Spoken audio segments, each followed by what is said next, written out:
बोल सदानंदाचा येळकोट येळकोट येळकोट. जय मल्हार खंडेराव महाराज की जय. नमस्कार. श्री स्वामी शक्ती या चॅनलवर आपले सर्वांचे स्वागत आहे. बघा, 21 नोव्हेंबर ते 26 नोव्हेंबर या 6 दिवसाच्या कालावधीमध्ये प्रत्येकाच्या घरात खंडोबा नवरात्र साजरी केली जाते. आता सगळ्यांच्याच घरात खंडोबा नवरात्र साजरी केली जाते असं नाहीये. मग अशा वेळेस तुम्ही फक्त अखंड दिवा लावू शकता, तुम्ही फक्त मंगल कलशाची स्थापना करू शकता, आणि जर तुमच्याकडे जर घटस्थापना करायची पद्धत असेल तर ती सुद्धा तुम्ही करू शकता. आता अखंड दिवा कसा लावायचा किंवा त्याच्याबरोबर घटस्थापना कशी करावी या संदर्भातील मी माहिती मागच्या व्हिडिओमध्ये सगळी शेअर केलेली आहे. नक्कीच तो व्हिडिओ तुम्ही बघा, म्हणजे तुम्हाला मदत होईल. आता प्रत्येकाच्या घरात ही परंपरा आहे असं नाहीये, काही घरात आहे किंवा काही घरात नाहीये. मग अशा वेळेस ताई आम्ही काय करावं? तर बघा, तुम्ही तुमच्या घरात जी पद्धत आहे तेच पद्धत पाळा. परंपरा नसेल तर तुम्ही करण्याचा प्रयत्न करू नका. कारण कसं असतं ना, की आपण कितीही सांगण्याचा प्रयत्न केला, समोरच्यानं ते ऐकलं पाहिजे. आणि जर त्याची इच्छा नसेल तर तुम्ही सेवा करू शकता, सेवेला काहीच अडचण नाही.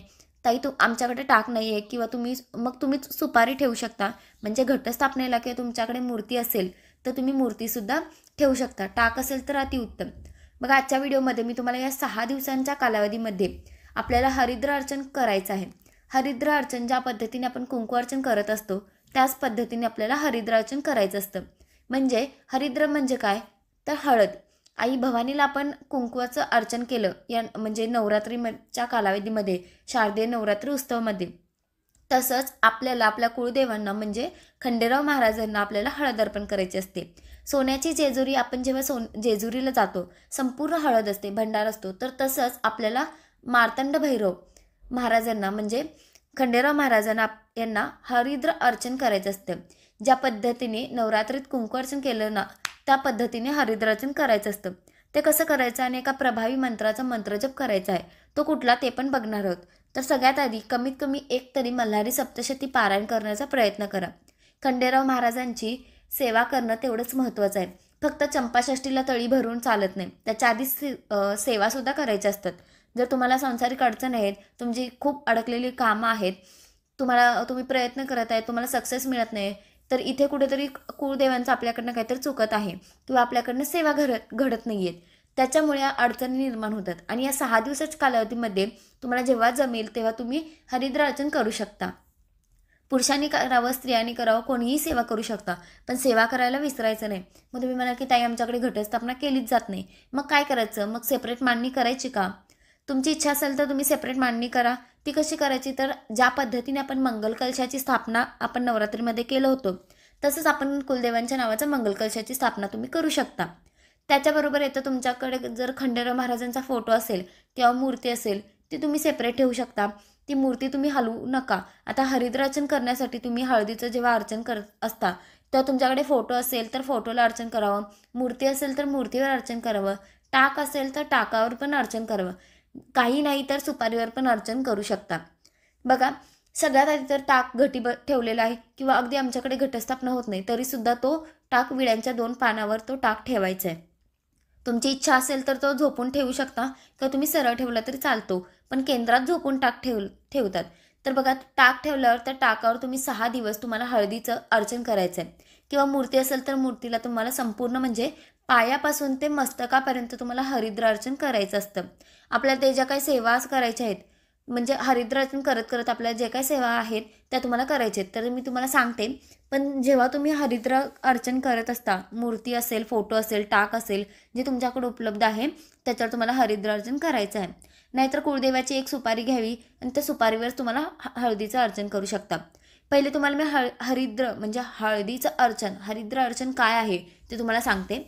तर आपल्याकडे भरपूर असं हळद पाहिजे आणि प्रत्येक वेळेस जसं मूर्ती हलवू शकत नाही तसं फोटो पण हलवू शकत नाही किंवा जी सुपारी आहे ती पण आपण हलवू शकत नाही. मग अशा वेळेस काय करायचं? तुमचं हरिद्र अर्चन करून झालं की लगेच अगदी 5 मिनिटात 2 मिनिटात तुम्हाला जसं जमेल तसं वरचं जी काय हळद आहे ते तुम्हाला काढून ठेवायचे. जसं तुम्हाला असं तुम्हाला रोज करायचे. हरिद्र अर्चन तुम्ही दिवसभरात कधीही करू शकता, तुमची इच्छा. आता हरिद्र अर्चन करण्यासाठी काय सेवा करायची ते पण महत्त्वाचं आहे. तर मल्हारी अष्टोत्तर नामावली म्हणजेच काय, भगवान खंडोबा महाराजांचे 108 नाव घ्यायचे आहेत. ते तुम्हाला गुगलला भेटून जातील. आणि कसं करायचं ते पण मी तुम्हाला सांगते. म्हणजे एक नाव घेऊन नमो नमः नमो नमः असं म्हणत तुम्हाला ते हरिद्र अर्चन करायचं आहे. हळद लगेच काढावी आणि त्या हळदीच काय करावं तर ती हळद याला त्याला वाटत बसायची नाही. ती आपली हळद आहे ती आपल्याजवळ ठेवायची. रोज महिलांनी पुरुषांनी ती हळद अर्थात आपल्या कपाळी लावावी. एकच हळद तुम्ही वारंवार वापर करू शकता. म्हणजे आपण जेव्हा पहिल्यांदा हरिद्रार्चन करणार तीच हळद तुम्ही पुन्हा पुन्हा वापर करू शकता. आता काय होतं तुम्हाला सांगते, कुंकू दर पौर्णिमेला, अष्टमीला करतो, मंगळवारी करतो, शुक्रवारी करतो. हरिद्रा अर्चन आपल्याकडनं होत नाही. जास्त सेवा केंद्रामध्ये प्रहरांची सेवा होते.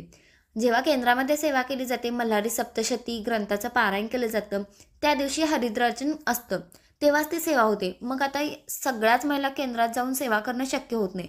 त्यांनी नक्कीच आपल्या घरात या 6 दिवसांमध्ये जेव्हा जमेल तेव्हा आणि अगदी रोज केलं तर सोन्याहून पिवळं, तर तुम्हाला ही सेवा करायची आहे. आता ही सेवा आहे ना, इन डिटेल मी तुम्हाला नंतर सांगेलच की नेमकी कसं काय करायचं. किंवा मूर्ती असेल, आता बघा सुपारी असल्यावर ती सुपारी एकाच जागेवर ठेवावी. वरचं हळद तुम्ही बाजूला काढून ठेवू शकता.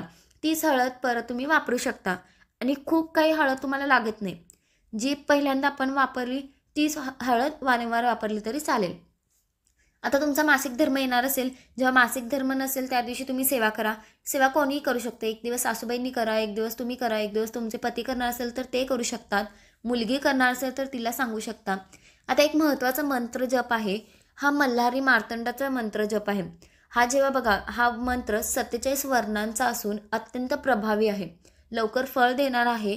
या मंत्राचा मंत्र जप जर तुम्ही नित्य 11 वेळा किंवा 11 माळी जर तुम्ही मंत्र जप केला तर आपल्या ज्या काही अडचणी आहेत त्या कमी होण्यास मदत होते. आता एवढंच आहे की उच्चार स्पष्ट असावा, शुद्ध असावा. एखादं वाक्य चुकलं तर देव शिक्षा देत नाही. मंत्र थोडासा अवघड आहे किंवा मोठा आहे, मी हळूहळू म्हणते. या 6 दिवसाच्या कालावधीमध्ये रोज 11 वेळा या मंत्राचं जप करायचं आहे. मल्हारी सप्तशतीच्या पुस्तकात हा मंत्र आहे. ज्यांच्याकडे पुस्तक नाही त्यांना मी स्क्रीनवर दाखवले आहे.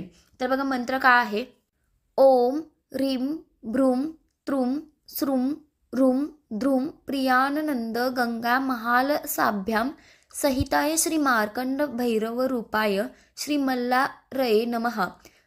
ह्रूम ध्रुम ह्रूम श्रुम त्रुम भ्रूम ह्रीम. आता हा मंत्र जर अवघड आहे, पण एकदा सुरुवात केली की काही वाटणार नाही. हा मंत्र तुम्हाला किती वेळा म्हणायचा आहे, रोज 11 वेळा. मग आता हे मी तुम्हाला सांगितलं. आता सगळ्यात महत्त्वाचं हरिद्रार्चन कसं करायचं त्या संदर्भातील माहिती घेऊया. तर मल्हारी खंडोबा नामावली किंवा मल्हारी अष्टोत्तर नामावली तुम्हाला गुगलला मिळून जाईल.